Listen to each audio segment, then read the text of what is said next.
tersebab kejadian itu yaitu yang dilakukan Qabil terhadap Habil, yaitu membunuh. Maka aku Allah menetapkan untuk Bani Israel bahwa sesungguhnya siapa yang membunuh satu jiwa tanpa didhawuhi oleh jiwa yang dibunuh itu telah membunuh jiwa yang lainnya, atau jiwa itu yang dibunuh itu telah melakukan kerusakan di muka bumi, yaitu kekufuran, zina, atau merampas di jalan yang disertai dengan pembunuhan atau yang sejenis itu. Nah, nanti kalau dilanjutkan keterangannya kan yang sudah diputuskan oleh pengadilan untuk dihukum mati. Siapa membunuh jiwa tanpa keputusan pengadilan untuk dibunuh, bukan algojo pengadilan yang diperintah pengadilan untuk membunuh, maka seolah-olah dia telah membunuh manusia secara keseluruhan. Orang yang dibunuh itu kalau nggak dibunuh kan beranak, bercucu, bermacam-macam toh. Nah, dibunuh kan jadi nggak ada anak, nggak ada cucu, nggak ada nggak ada buyut, nggak ada, seolah-olah dia membunuh manusia secara keseluruhan. Kalau dalam pengertian yang lain, manusia itu kan mikrokosmos. Mikrokosmos itu alam kecil. Kalau makrokosmos itu alam di luar alam yang besar. Membunuh manusia itu ya seperti membunuh semesta itu sendiri. Dosanya besar banget, maksudnya besar banget. Ini tahu membunuh itu. Waman ahyaha bi an imtanangan qatliha fakaan nama ahyan nasa jaminga, dan siapa yang membiarkan jiwa lain hidup, yaitu maksudnya itu mencegah untuk membunuh jiwa, membunuh manusia. Siapa yang tidak membunuh, maka seolah-olah dia membiarkan hidup atau tidak membunuh semua manusia. Itu tadi makrokosmos, mikrokosmos pengertiannya itu. Makanya jangan membunuh, termasuk membunuh diri sendiri, itu haram hukumnya. Itu. Bunuh diri itu kan haram.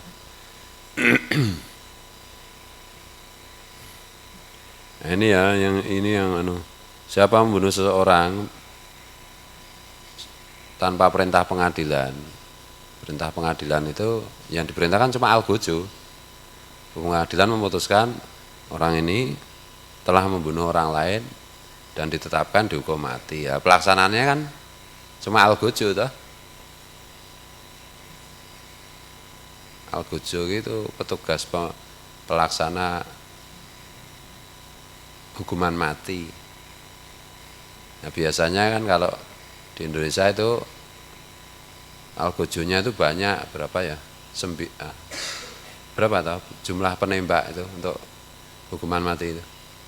9 apa berapa ya? Nah, nanti di-googling. 9 orang.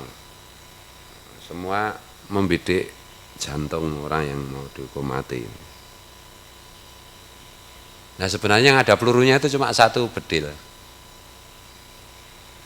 Dan algojo itu, petugas itu tidak tahu bedil yang mana yang sebenarnya ada pelurunya beneran.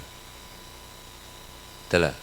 Itu untuk mengurangi trauma psikologis. Itulah. Jadi misalnya pembunuhnya A, B, C, D, E, F, G, H, I, J, 10 orang. Mau pakai bedil. Bedilnya sudah disiapkan, ambil. 1 bedil diantaranya ada pelurunya. Yang nanti menembus jantung orang yang dihukum mati. Yang 9 bedil nggak ada pelurunya. Tapi nggak tahu ini 10 orang itu nggak tahu sebenarnya bedilku atau bedil dia atau bedil dia lagi, nggak tahu. Supaya tidak ada perasaan tertekan gitu. Kalau di Saudi kan masih hukum apa itu?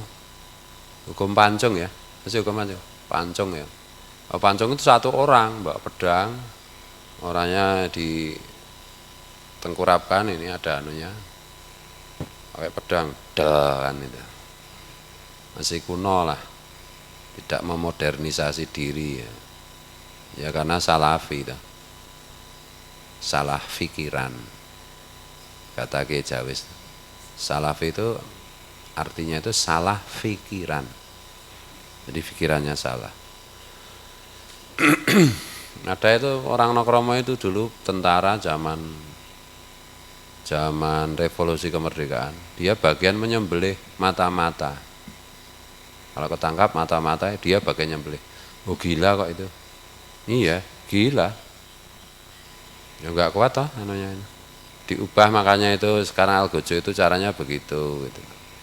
Kalau zaman Rasulullah kenapa ada hukum pancung? Karena manusia itu mentalnya masih lebih kuat daripada orang sekarang. Orang sekarang udah nggak kuat kayak gitu.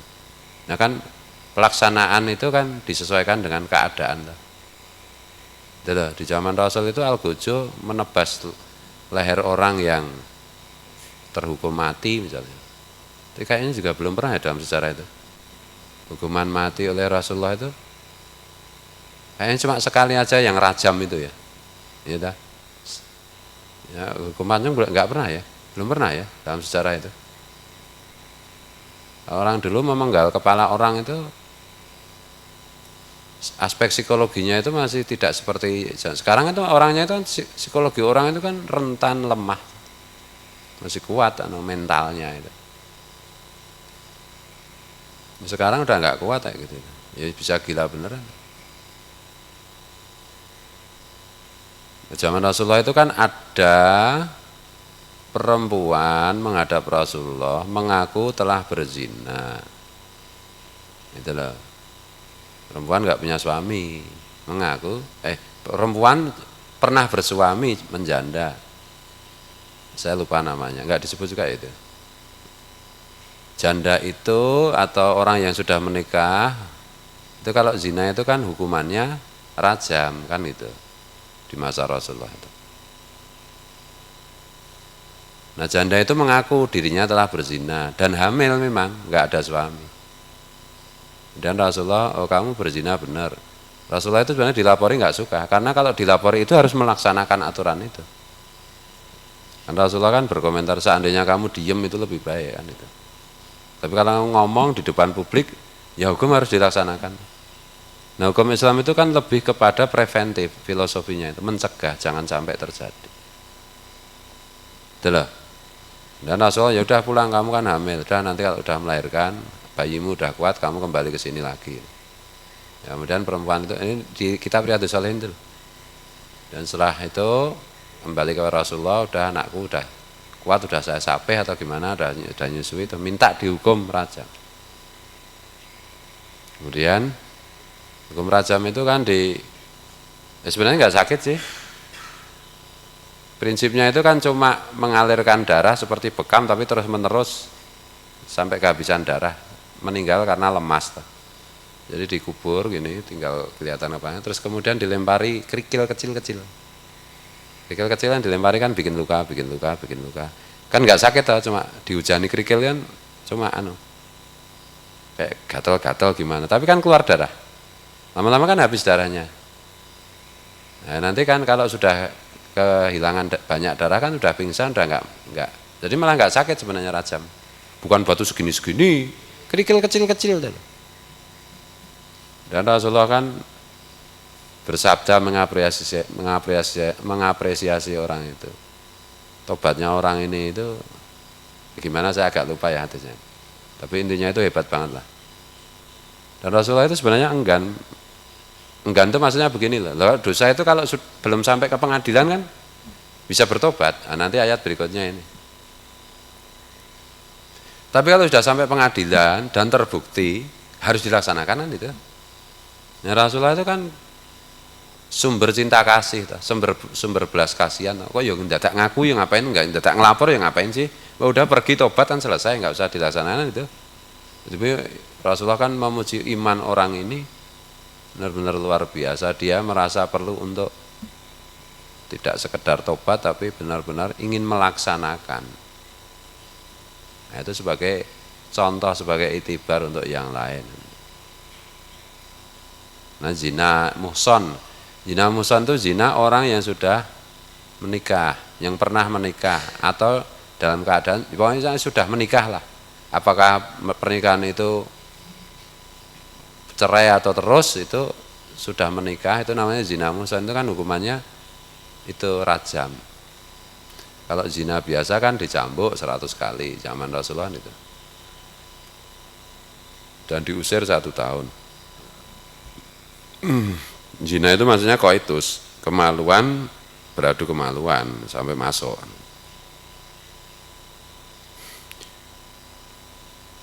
Kemudian ini min kufrin, dari kekafiran. Kekafiran itu kan Rasulullah ada sabda Rasulullah, hadis Rasulullah yang sering disalahpahami juga hari ini. Siapa yang murtad? Nah ini ya, ini soalan ini murtad. Kemarin ada tokoh Sukmawati murtad, pindah agama maksudnya itu murtad. Ya terserah, karena la ikraha fiddin, tidak ada paksaan dalam agama. Loh, tapi ada hadisnya, siapa yang murtad, kafir, bunuhlah. Iya, karena itu konteks hadis itu peperangan. Orang yang murtad ketika dalam situasi peperangan, artinya dia berbalik menjadi musuh. Lah kalau musuh kan ya memang harus dibunuh toh, logis toh. Kalau nggak ada perang, nggak ada apa-apa ya nggak ada, nggak berlaku no. Kan ada itu ustadz yang itu murtad tuh hukumnya hukuman mati lah. Ayat-ayat perang dipakai ketika dalam situasi damai, ya nggak jalan kalau caranya begitu, nggak jalan. Di zaman Rasulullah yang murtad juga banyak, dan Rasulullah tidak bersabda mengenai yang murtad yang menjadi kafir itu bunuhlah, enggak. Rasulullah bersabda itu dalam situasi perang. Maksudnya kafir di situ berbalik membela musuh. Ya namanya musuh perang kan ya bunuh-membunuh toh. Logis toh. Cara pemahamannya itu gitu. Aku agak nyinyir ya mungkin ya bahasa kasarnya, atau agak resek dalam hal ini tuh karena aku khawatir orang salah paham mengenai profil Rasulullah. Itu loh. Orang bisa salah paham nanti kalau cara menerapkannya itu keliru terhadap Rasulullah. Oh Rasulullah ternyata ya kejam ya. Loh enggak, Rasulullah itu sumber kasih sayang. Kasih sayang Allah dilimpahkan Allah kepada semua makhluknya melalui Rasulullah. Jadi Rasulullah itulah sumber kasih sayang, belas kasih, rasa kasihan, itu sumbernya dalam diri Rasulullah itu.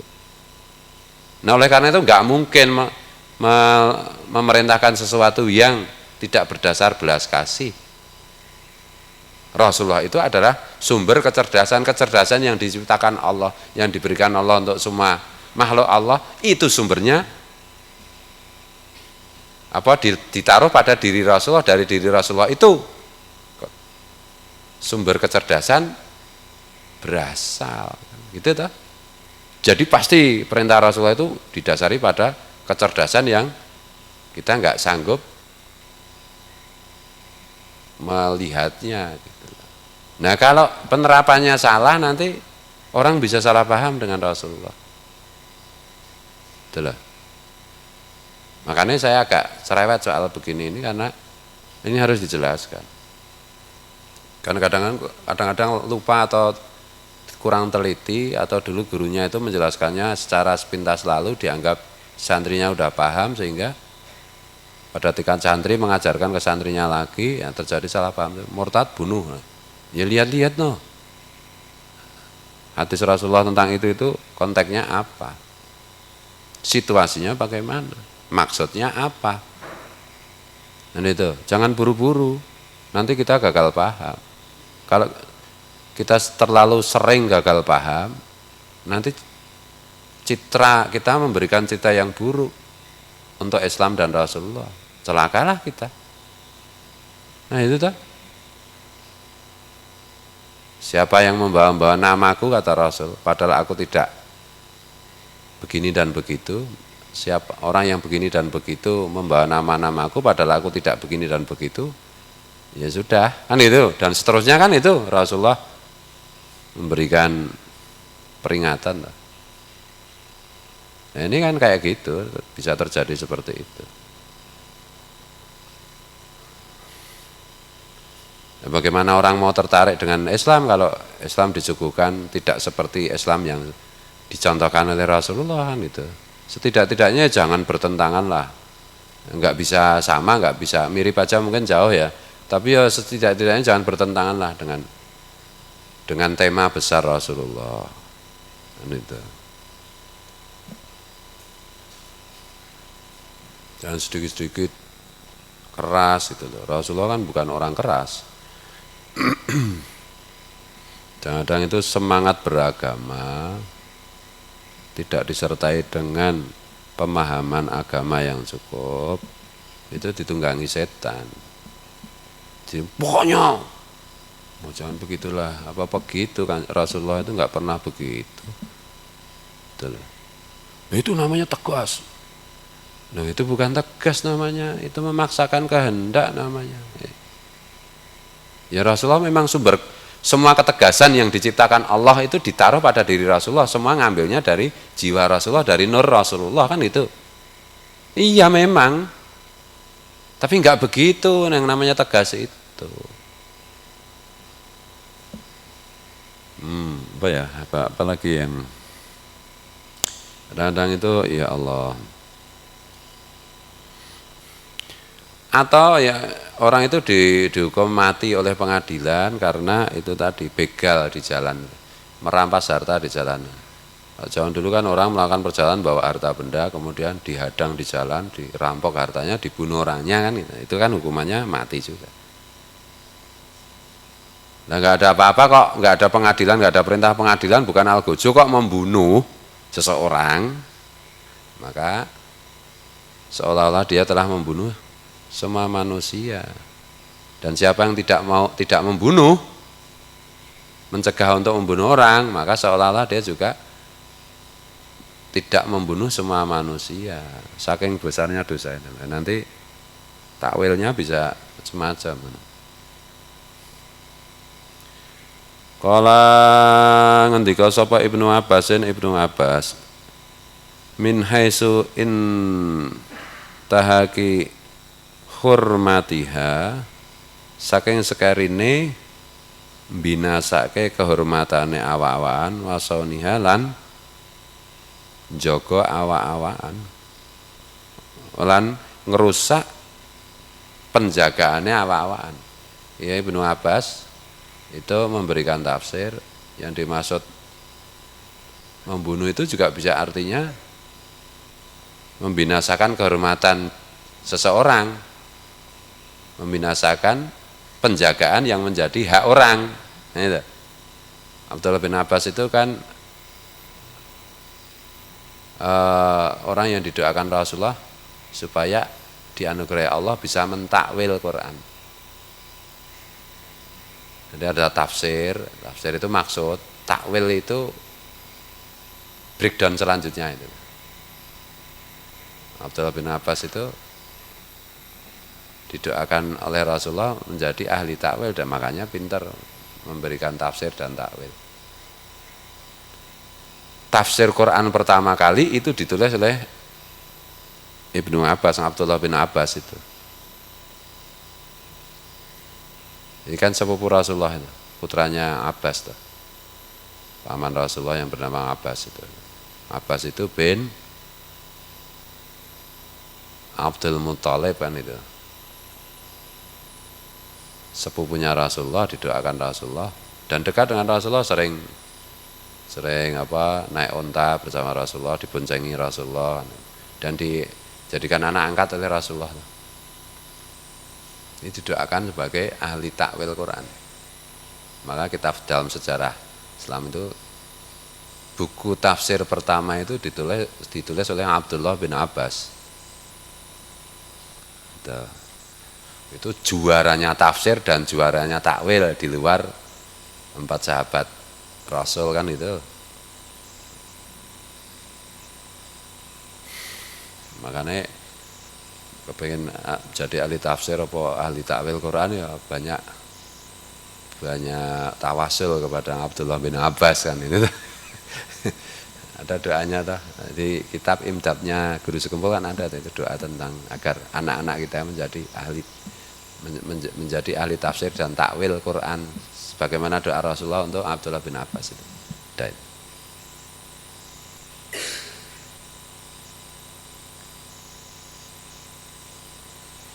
Bismillahirrahmanirrahim.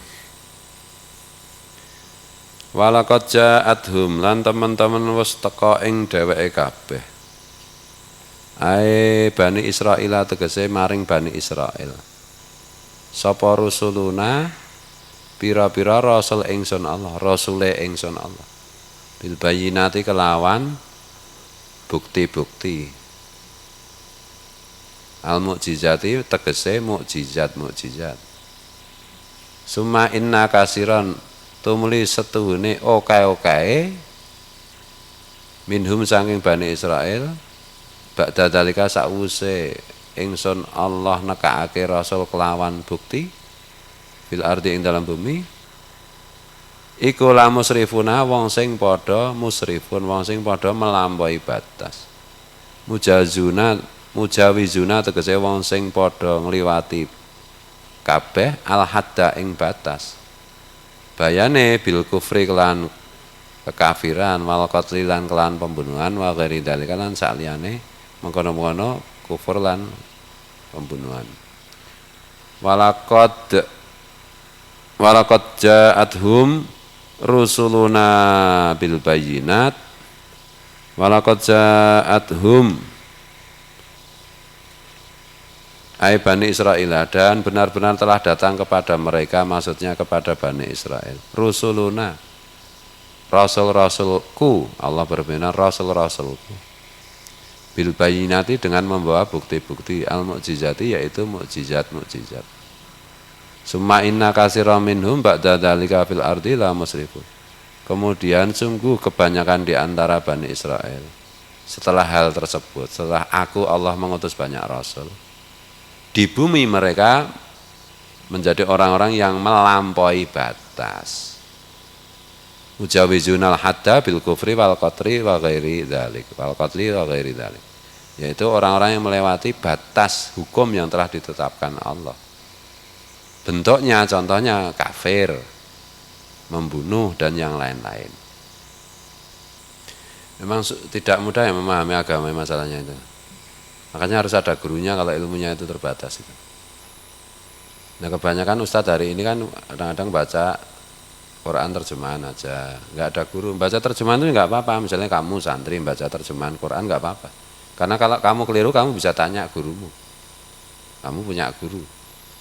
Nah ini nggak ada guru, gurunya itu ya percetakan itu toh berarti. Karena beli Quran terjemahan nggak ada gurunya kan gurunya berarti percetakan. Iya tak?